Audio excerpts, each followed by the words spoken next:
नमस्कार दोस्तों, मेरा नाम है अंशुमन नायक और आप सभी का बहुत बहुत स्वागत है इंडियन डिफेंस न्यूज के डिफेंस टॉक सीरीज में, जहां पर हम रोज नए नए डिफेंस अपडेट्स के बारे में बात करते हैं। तो चलिए देर न करते हुए आज की वीडियो शुरू करते हैं।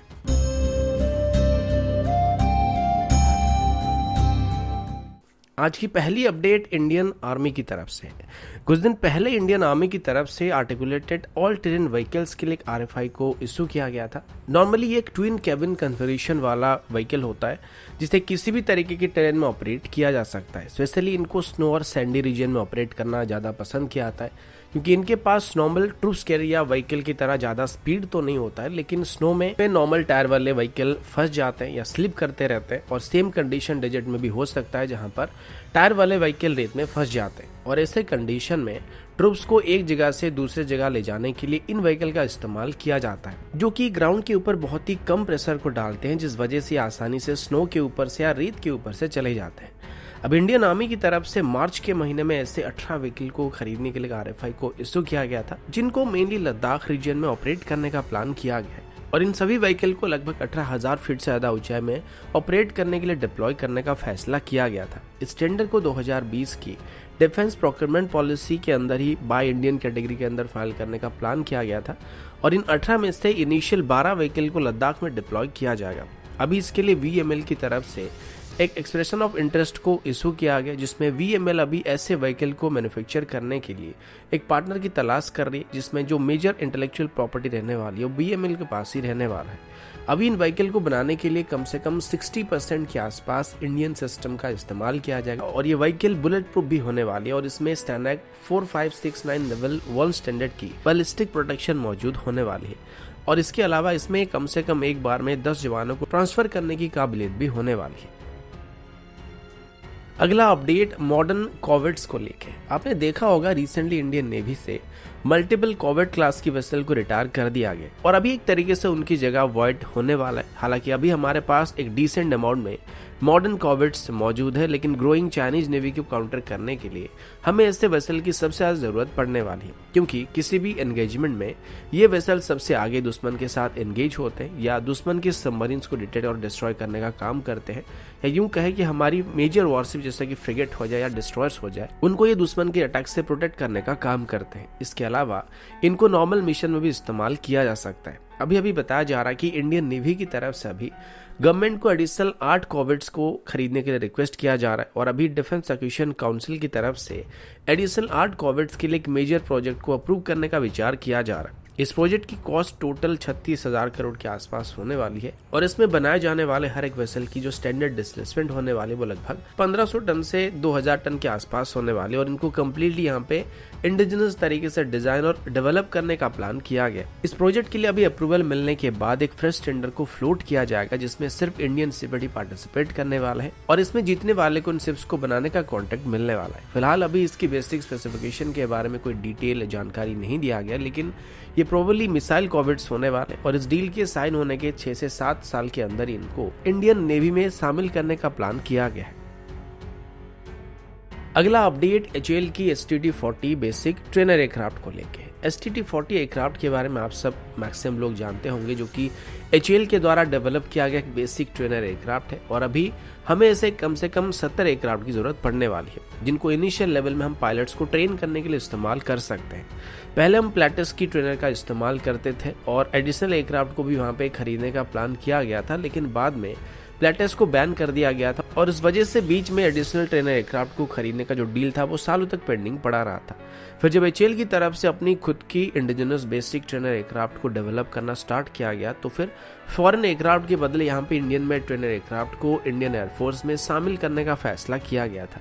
अभी पहले से STD-40 की सभी ट्रायल, यहाँ तक कि इसकी स्टॉल और स्पिन ट्रायल भी कंप्लीट हो चुकी, जिसमें से हाल ही में इसने 6 स्पीड स्पिन ट्रायल और 10 स्पीड स्पिन ट्रायल को कंप्लीट किया और ये इंडियन एयरफोर्स की एक बेसिक ट्रेनर एयरक्राफ्ट का मेन रिक्वायरमेंट था। लेकिन अभी इन सभी ट्रायल को कंप्लीट करने के बाद भी STD-40 को सीधे तौर पर इंडियन एयरफोर्स में इंडक्ट करना संभव नहीं था, क्योंकि इससे पहले इसको फ्लाइट सर्टिफिकेशन मिलना काफ़ी ज़रूरी था, लेकिन अभी अच्छी बात यह कि ये इंतज़ार अभी पूरा हो चुका और अभी STD-40 एयरक्राफ्ट को सेंटर फॉर मिलिट्री एयरवर्थिनेस सर्टिफिकेशन मिल चुका है, जिसका मतलब साफ है कि अभी STD-40 एयरक्राफ्ट को मिलिट्री ग्रेड ऑपरेशन के लिए इस्तेमाल किया जा सकता है, जो कि मिलिट्री एविएशन रोल के लिए अभी पूरी तरीके से सूटेबल होने वाला है। अभी HAL को इंडियन एयरफोर्स की तरफ से इनिशियली 17 एयरक्राफ्ट को सप्लाई करने का कॉन्ट्रैक्ट दिया जा सकता है, जिसके बाद यहाँ पर 38 एडिशनल एयरक्राफ्ट को भी खरीदने का एक ऑप्शनल क्लॉज को रखा गया और ये भारत के लिए बहुत ही बड़ी अचीवमेंट भी होने वाले, क्योंकि ये भारत का पहला मॉडर्न जनरेशन का बेसिक ट्रेनर एयरक्राफ्ट होने वाला है।